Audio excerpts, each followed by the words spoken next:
Necrobuster, and I found that is, it gets called a political band. Observation of what I see in others. When you go camping, you get to see the Milky Way galaxy. Punk rock type attitude too. We're just going to try to, gross you out with our music. Yo, what's up? This is John from Noise Dosage Media, bringing you some of the most innovative and unique extreme metal musicians on air to have an in-depth conversation about things you probably didn't know until now. Before we unravel this episode, we want to bring attention to our driving force of visual creativity. Begrudgingly Benny creates one-of-a-kind creatures that you can't find anywhere else but below. His focus is on old-school style, slimy stippling that is budget-friendly for all bands or tattoo desires. Stay updated on the sludge by following at begrudgingly_Benny on Instagram. Wither Designs raises the dead with pen and ink and gives them new life with acidic color. Withered is eager to accompany your next album, merchandise, or zine with new, kick-ass, necromantic artwork. Keep up with the Horde by following him at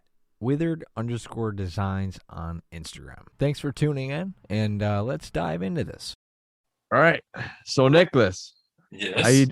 So let's start it off. How you doing, man?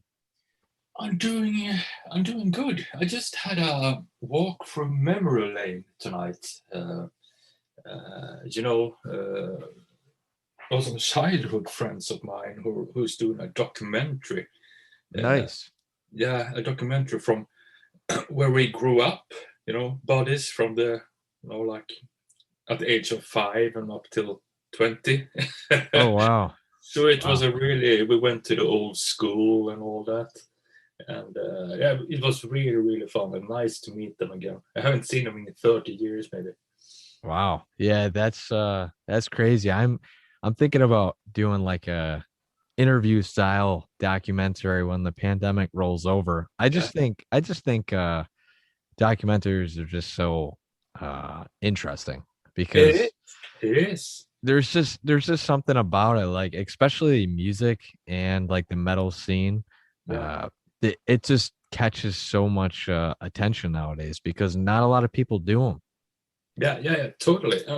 It's really interesting to go back in time, and you're a little bit older and hopefully a little bit more wiser. Yeah, well, I was gonna say that to you, like, bringing back memories. I'm assuming you're like, holy shit, time flies. Yeah, exactly, and you can see it from another angle. Right. It's really fun and really interesting.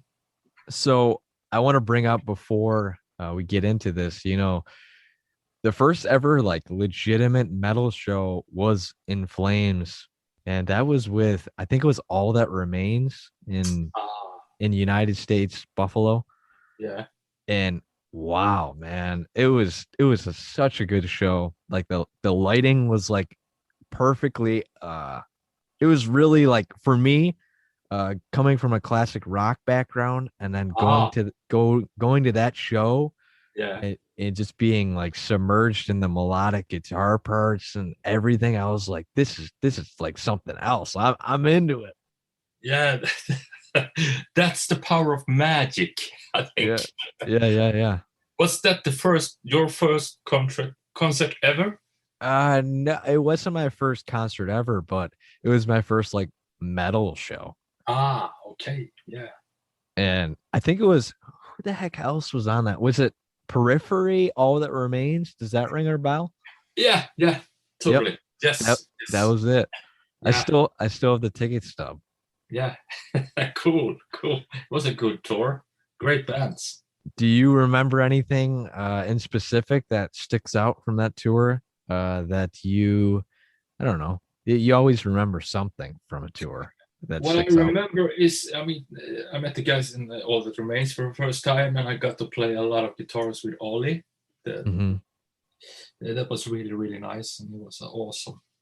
Guitar player and an awesome dude. And then meeting up with Mark from Periphery as well, and just hang out and talk about guitars and music and bands in general. It was a great tour. I like that one. Mark is a really good guy. I met him at like a VIP thing at a different show, and he actually let me toss his guitar to him. but Yeah. Anyway, they're all intelligent and really talented at what they do. Yeah, definitely. Great bands. So the first question I really have is, what do you think is like the biggest overlooked thing to be a guitar player and a metal band, a touring metal band? The most overlooked thing. Yes. Besides the music and all that, like what do you think just kind of is overlooked? Whoa, whoa, overlooked. Well, let me think. Something that comes to mind Mm-hmm. is the play to be able to play rhythm guitar and do it properly, to execute the riffage Right, right, so right. people can hear you. Maybe people. How should I put this? It comes tons of emotion. Oh, it's more. I mean, the power of the riff. It's so important. I mean, Right. you hear all this riffage coming out at the metal concert and everything, but the knowledge and how it's been executed. Yeah, that's a good point. It, I'm a it, guitar it, player myself, and I totally agree on that. yeah, definitely. That goes for doing a shred solo or soloing or just playing an instrument overall. But if you consider overlooked on guitar, touring guitar, so yeah, the power of the riff, I have to say. Okay, power of the riff. What do you think is the most powerful riff around to this day? I mean that's a heavy question, but It is. It you, is. you know, I was just watching a video of Tony Iommi and Yeah, how he was missing two of his fingers, and I'm like, that guy, yeah. like he he went through everything, and like his riffs are just so powerful, man. Like It I, is. you can it's just so distinct that you know exactly who it is right away. Yeah, most definitely. I love his guitar tone and his playing and his riffage. And one song particular that comes to mind is from the album Mob Rules. Okay. And it's a song Voodoo. Okay. And that's a classic hard rock riffage right there. I love all his riffage, but that's something that stands out. And I'm a huge fan of all the eras of Black Sabbath, with the singer of Tony Martin as well, with albums such as Headless Cross and Tyr or Eternal Idol. Right. Right. Right. It's always dark. It's always moody. It's always very, very powerful. I mean, And that's I think the one thing about them was they never really tried to like show off. They just had it going for them right off the bat, like and and it wasn't like super crazy either. I mean, when I started playing guitar, that was like the first couple bands I learned, but simplicity I think is key. And yeah, and melody, I think melody is number 2 on that list. Oh yeah. There had to be some kind of melody, something to hook onto, grab onto. So, what's like a personality in the metal scene that you admire and have learned something from?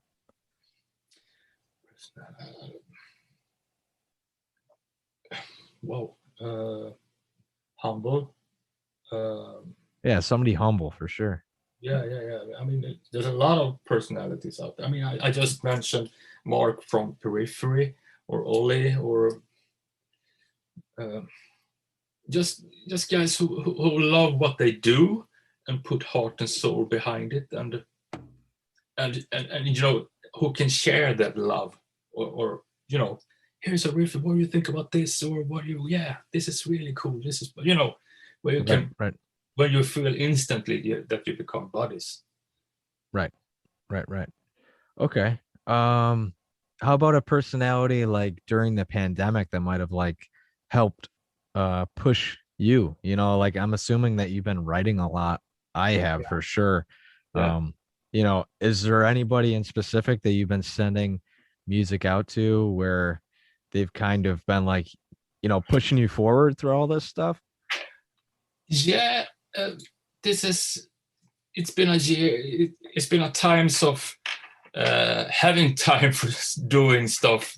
I mean, I'm not a wasn't a big YouTube surfer until this year. Yeah, that's the only content we get. Yeah, and I'm a huge Anthrax fan. I am been a fan. Nice. I was just watching a documentary of Anthrax last night. Exactly. I've been a fan since Spreading the Disease. I was maybe 10 or 11 years old when I discovered that album.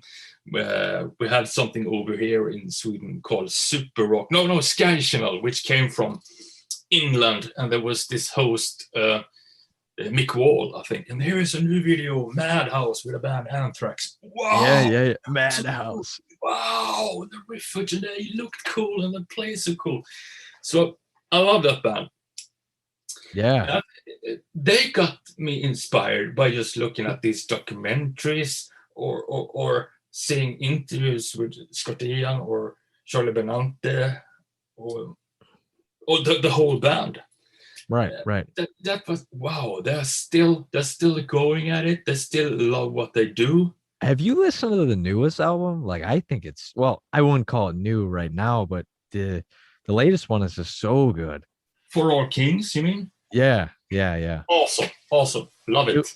And like when you get to that point in your career, I mean, from an outsider, I'm like, oh, where is it going to go next? But they totally killed it. Like everything about that band has just been growing. And Scott Ian, dude, if I can meet him and just be like, hey, man, you know what's up. I've freaking learned your riffs since I was a kid. I wish, Yeah, totally. I mean, that's been really inspiring.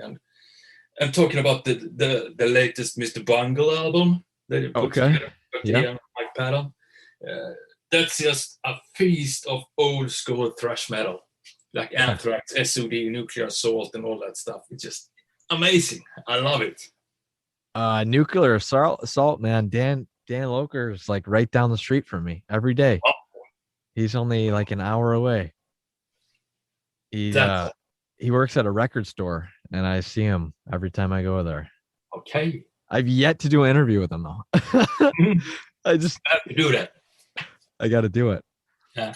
And so the next thing I wanted to ask, your name dropping some bands. I noticed on your Instagram you like Possessed, Memoriam, and Gojira.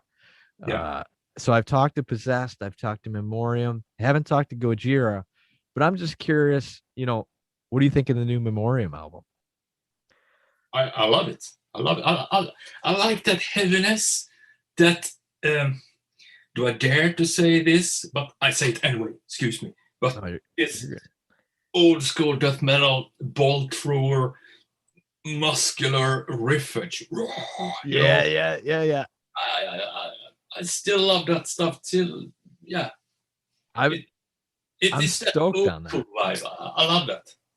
All right, so are you into the new wave of like old school death metal that's kind of going around right now? I'm not that familiar. Okay. Sorry. No, you're good. I still got my Cause of Death and Leprosy albums and Altars of Madness and heck yeah. So out of that range of music, who haven't you seen yet? The death metal scene. That's what I'm trying to say. Well, I want to see Obituary. Yeah, I saw them once. It was awesome. There was a lot of groove to it.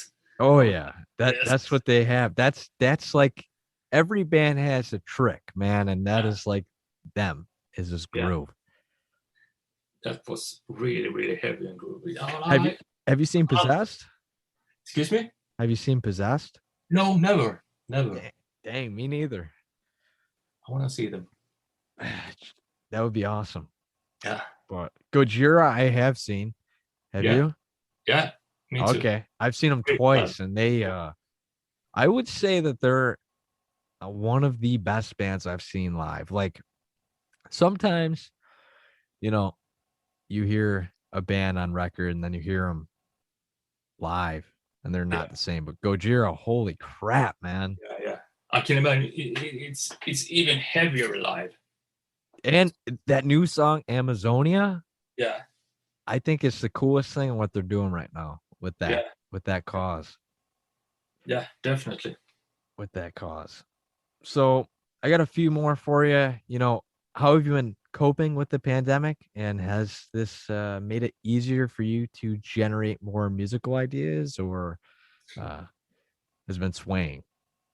No, I since everything has been shut down, quite early on, I had to redo plans for playing gig shows, tours, and festivals and stuff like that. Mhm. So I was okay. What I'm gonna do now? All right, let's prepare and be positive about this, and write new music, and be on the move. Recording new music, new and to think of a world after the pandemic, to stay Right. positive. So I've been focusing on writing new music and recording new music. That's awesome. That's really good to hear. I'm really quite interested to see what you've been brewing up. And now with the pandemic, do you think it's darker music, or is it just the same thing, same you? Yeah, good question. Uh, I think this may sound crazy, but I think it's more energy to it, faster songs. Okay. Yeah, All right. and even more melodies, I think. That's awesome. Yeah, that's what I feel when I go back listening to it. I wanted to mention too, right where I'm at, the masks are coming off, and which is awesome. I just texted a promoter and they said that I could start booking shows where I'm at. So the Oh, United States is opening up. And yeah, what I'm yeah, saying is you should get yes, you should yeah, get over here. yeah, yeah. Should, over here is going really slow, really slow. Yeah.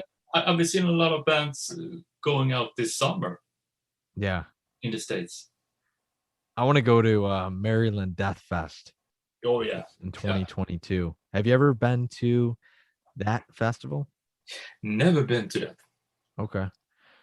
I've I've yet to go to a festival, which is Oh kind of yeah.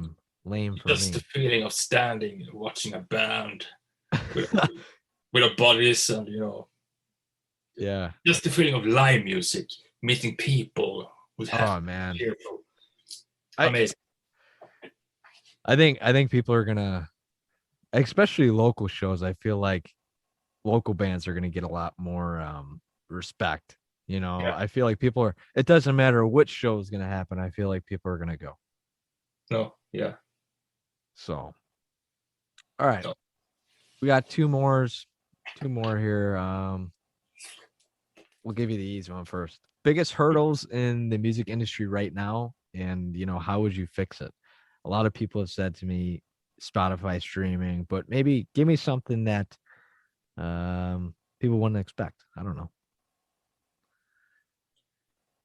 Can you please rephrase that or take it again? Yeah. Sorry. I'll take it back. No, you're good. Like biggest hurdles in the music industry right now, besides the pandemic, and how would you fix it? Maybe. Biggest hurdles. What do you mean with hurdles? Sorry, my So, English. no, Swedish. you're good. So people have given me answers like Spotify streaming, touring issues where they go on tour and they bust guitars and stuff like that. Just in general, hurdles in the music industry, or just like struggles in the music industry that could be fixed. Whoa. Yeah, Spotify. Yeah, definitely. All these Spotify.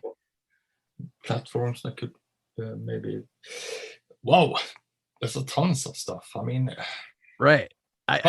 There's definitely more on the struggles than the successes, you know. Yeah, but I mean, I still see positive on these things. Yeah, that's what it's all about. Yeah, you have to stay positive and love what you do. I mean, that's the key to everything. Whether it's just if it's soccer or playing golf or tennis or whatever. I mean, you still have to put your heart and soul behind it if you want to do it properly, and you gotta love what you do. Be happy. Right. Playing in a band. Yeah, well, that's a perfect answer. I've gotten a few answers where people will just spit out all the problems. I'm like, okay, all right, but yeah, that's good. Yeah, it can be. No, stay positive. I like that. Stick to that. All right. Way easier. So the last thing I will ask is like, what are some characteristics of like a band that you think would last more than 5 years? Like, what are some things that you've learned that has made a band stay together for a long period of time?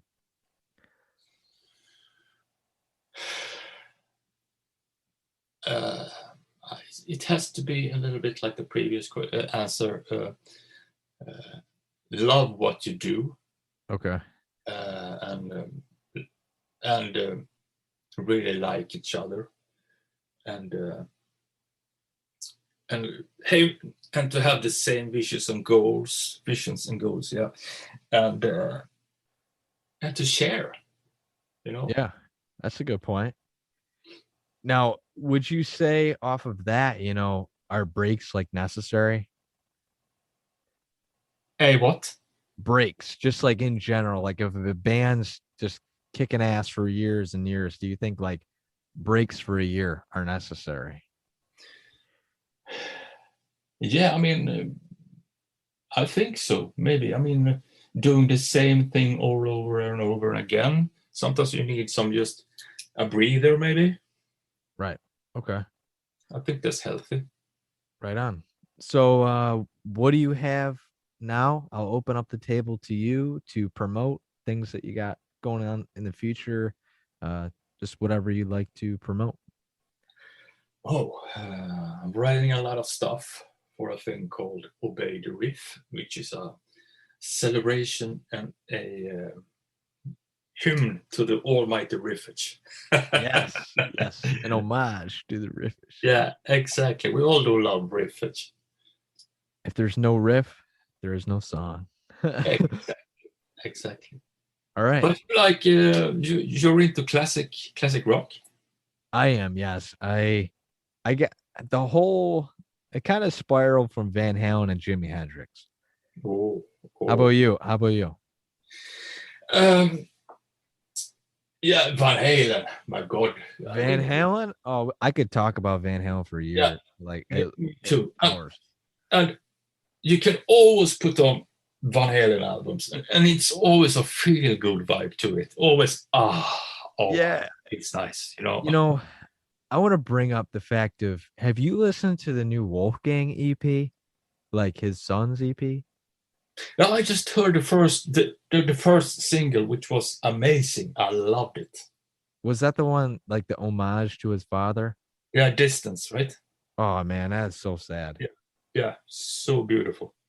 It was. I mean, yes, it was like beautifully sad at the same time. Like I started music because of Eddie, and like to the left of me, and I think you have EVH cabs, right? Oh yeah, definitely. I'm assuming you got the big 4x12s. Yeah. I got a 2x12 next to me, and then I have a custom I built on myself, the Frankenstein. Back in the day. Yes, that's dedication. I mean, it's just it doesn't matter who you talk to when it comes to guitar or especially, of course, rock. It's always there's always some Eddie Van Halen into it. Yeah, exactly. Now here's the question that all Van Halen fans argue about: Sammy Hagar or David Lee Roth? I'm a David Lee Roth guy. It's it's like Ozzy Osbourne, Ronnie and Dio, or Tony Martin. Yeah. I mean, the first albums with David Lee Roth is amazing. It's always feel good, and then 5150 came, and then it morphed into the more of a war kind of thing. Mm-hmm. More synths, more epic. I mean, songs like Dreams, Man on a Mission. But it's still rocky. I can't choose. I just love it. Yeah. Now, for me, I think what really hooked me in was I'm assuming that you haven't seen Van Halen, or have you? No, I never seen them. Okay, so what dragged me in was Eruption, and oh yeah, oh man, I saw Eddie do that 7 or 10 minute solo, and I was like, I'm in. I'm in for the long haul, man. You got me. I'm playing guitar. I'm gonna try to do that. Yeah. Exactly. What about Cathedral for you? That tune to me was very innovative in and of itself. Yeah. The English doom band? No.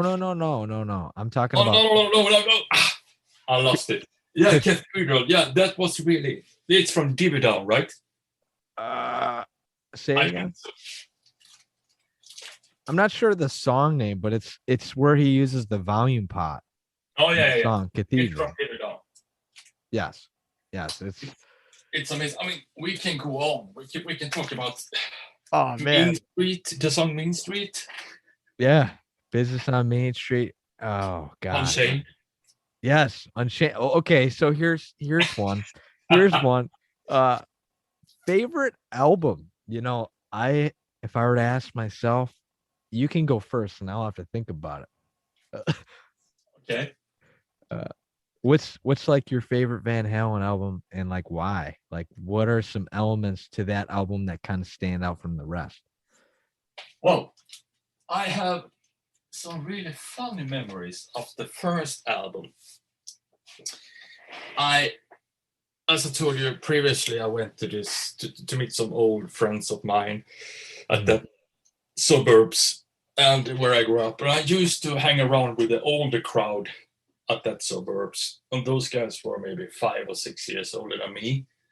And they were heavily into Van Halen, Mötley Crüe, and all that stuff. So, oh, Niclas, you gotta listen to this. Oh, yeah. This how to do it. Wanna try and talk about love? You know. Yeah.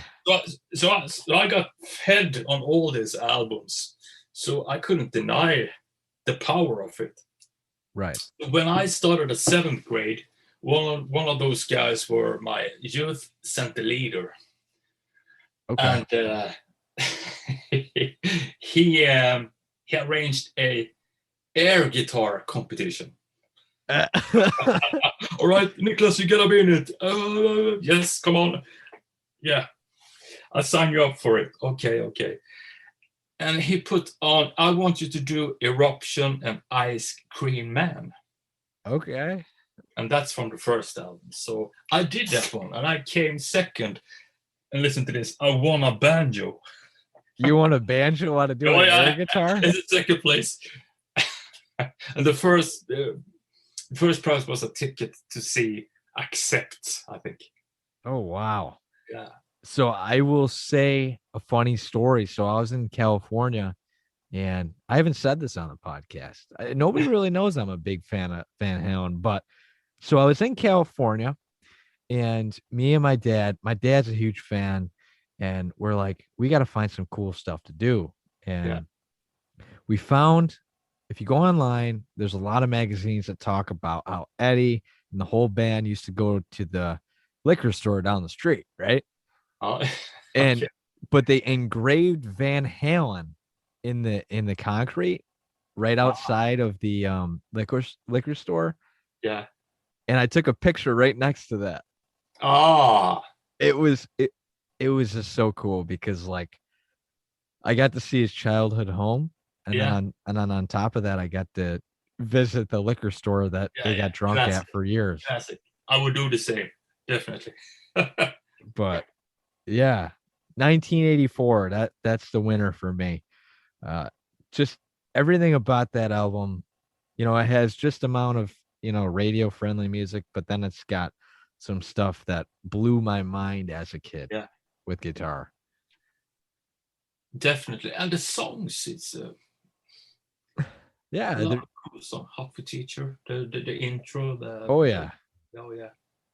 That I learned that like I don't know. I tried for so many years. I just couldn't figure out how to connect my two hands together, Oh, But yeah, that was, I mean, for me, you being a guitar player, how long do you think it took for you to, kind of feel comfortable with having both of your hands working at the same time and then being able to write music and just kind of understanding like tempo? Because it took me like 5 to 6 years and I had lessons. you mean to understand the tempo or write songs or? Just in general, when do you think music for you kind of clicked? Like, when did you feel? I mean, you're always learning. Yeah. Always to this day, learning stuff. When did you feel that you're like, all right, I'm like ready to like write music? Well, I think, I mean, my first couple of bands, we were heavily influenced of course, Morbid Angel, Obituary Death, Sepultura, and stuff like that. So we played a lot of stuff like that, and that's a really technical music, Morbid Angel. Yeah. Yeah. And we tried to sound like them and be like them, with the song structure and all. And then you have to practice. Yeah. Which is good, which is really good. And then you have this. We were friends and we were having a blast hanging out all the time. We had this band for like 6 to 7 years, put out some demos and stuff. But it was always a little bit of a feeling of a healthy competition between us. Oh yeah. Can you do it? Yes, I have to learn how to do that. Otherwise, I will show you. I did the same. I did the same thing, but that made me a better musician myself. Yeah, you have to, but healthy, not in a bad way. We had a lot of fun doing it, so which was really good. But up till then, and afterwards, I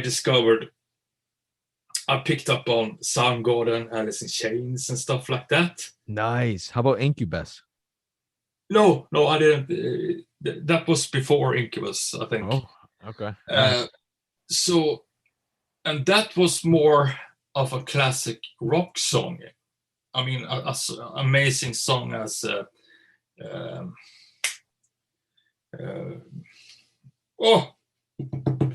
in Chains facelift album, We Die Young, Man in the Box, bam, bam, bam. Oh yeah. And have that song structure. And then you kind of understand, they are doing this and they're leaving air into it. Okay, I don't have to riff all the time. I can just play an open chord, run, and then just groove it out. Then I'm beginning to have some kind of understanding for writing music.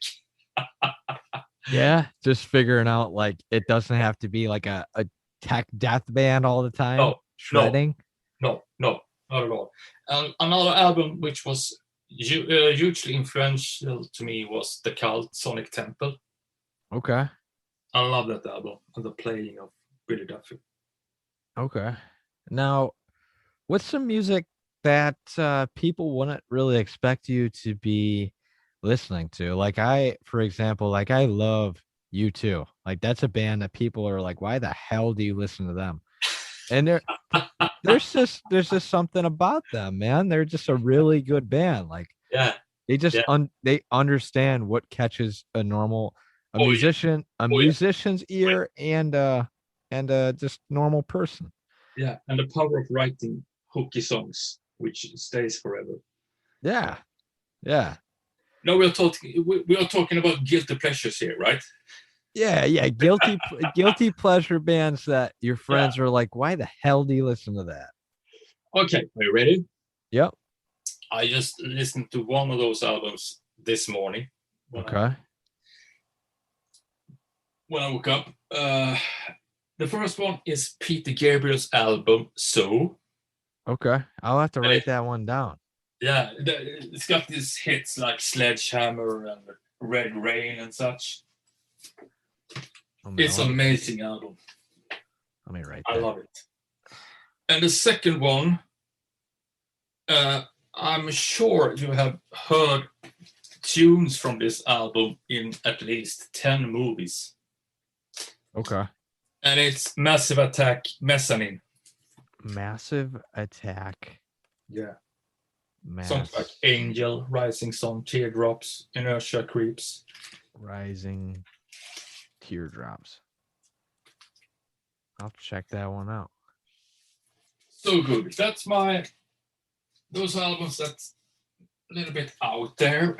What do you think of it? But wow, I love them. I just can't be without those albums. So, the last thing I would want to ask with this is, you're talking about movies and stuff. I'm assuming that if somebody asked you to put a song in a movie or a video game, you'd take it. What do you think? What would be like a really cool movie that you would love to have your music in? Wow. I have not asked that question. I gotta save that. Yeah, you gotta do that. I love all this. If there's a theme of classic rock, classic movies, yes, of course it's a theme for that. But I love The Exorcist with Linda Blair. Okay, all right. So horror movies all the way. Not all the way, but that was something that grabbed my attention from really early on. That was one of the first horror movies I ever seen, which scared the shit out of me. Oh yeah. And then it's this, and it's Mike Oldfield who's doing the soundtrack for that movie. Okay.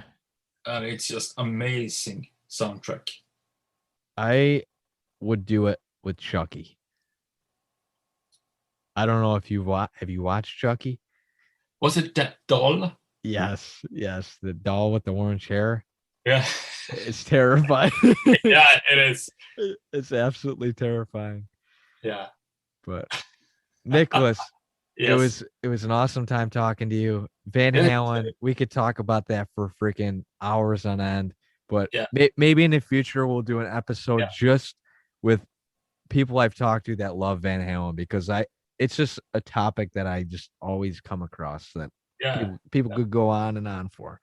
Of course. Yeah, it's so amazing music. And then I have the last question for you, my friend. Okay. What is your second favorite classic rock band? Second favorite classic rock band. After Van Halen. Oh boy. I'm looking around here for a second. Oh, yeah. I did the same earlier. I've got to look around. Something that really got me into the whole thing was like Led Zeppelin, like back in the day. Oh, yeah.